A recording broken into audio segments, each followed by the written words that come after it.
Good morning, guys. Bathrobe Business here. I'm George Yoganow. I got my coffee.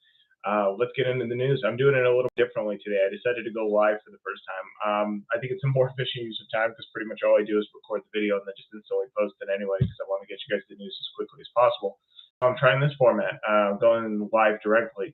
The camera's being kind of weird, so I got to get used to that. But let's jump into the news.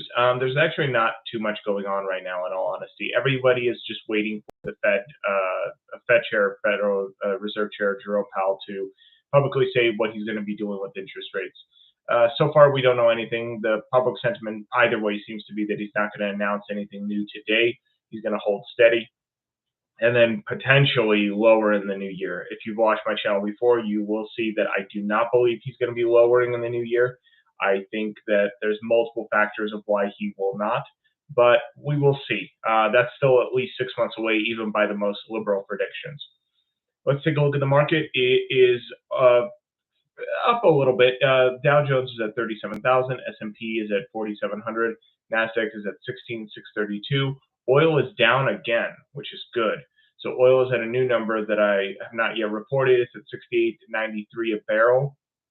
Hopefully that's going to be reflected on the pump. So far, we have been seeing lower gas prices nationwide, so that should continue. Gold is creeping below 2,000 finally for the first time in weeks.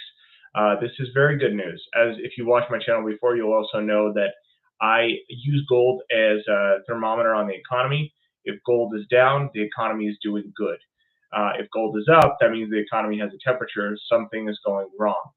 The next story is going to be, like I said, I don't have too much to report today simply because it's a very slow news day, so I try to compile as many interesting stories as I could. So the first story is super simple. SpaceX is reportedly valued at $180 billion in planned secondary market share sale.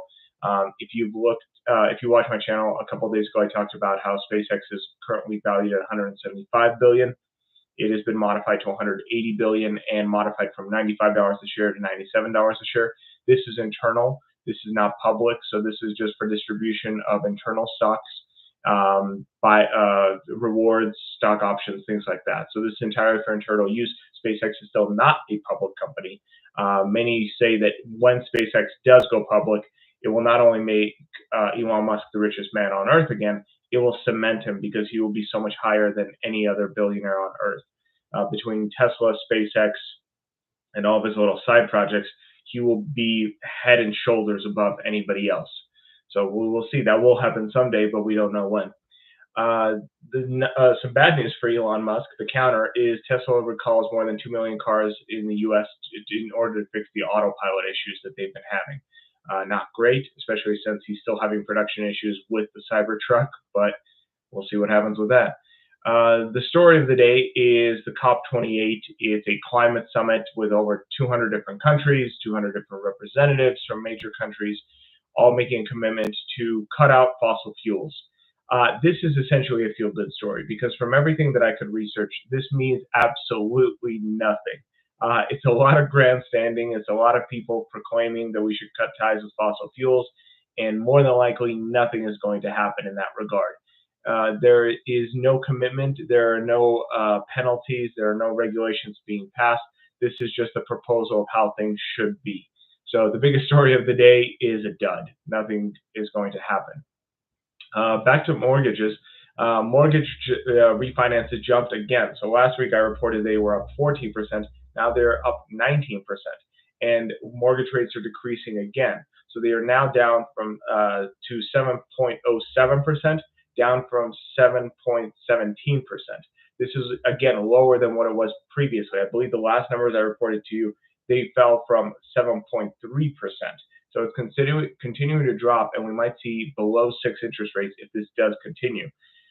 Why this is important is I think this is also going to signal what Jerome Powell is going to do, because he knows that if he drops interest rates, it's going to add fuel to this fire that the mortgage industry is kind of waiting for. A lot of people are holding on to those low interest mortgages. The second that mortgage rate starts to drop, people are going to start buying and selling like crazy, selling refis. It's going to be kind of crazy, and that's going to drive prices up. So this is my argument of why I think Jerome Powell is not going to cut interest rates. Next story is kind of a minor story, but I think one that is echoing some interesting things in the market. So Brad Jacobs, he's a huge hedge fund investor on Wall Street. He is planning to consolidate a bunch of different smaller construction companies and material companies into one consolidated group in order to essentially be a better supplier of materials for the construction industry. This will include distribution, this will include sales, and he's done this kind of thing before. So this could be good news for the housing industry simply because materials may come down in price due to these maneuvers, but that's yet to be seen. I think that's an interesting move, and we will see if it yields anything. Again, another minor story. Netflix is planning to release its statistical data. So Netflix has long been very shady with who's watching what. This actually plays hugely into their stock price because a lot of people suspect that once Netflix does start advertising what people are watching and what they aren't, it's going to show that Netflix isn't the powerhouse that they seem to be.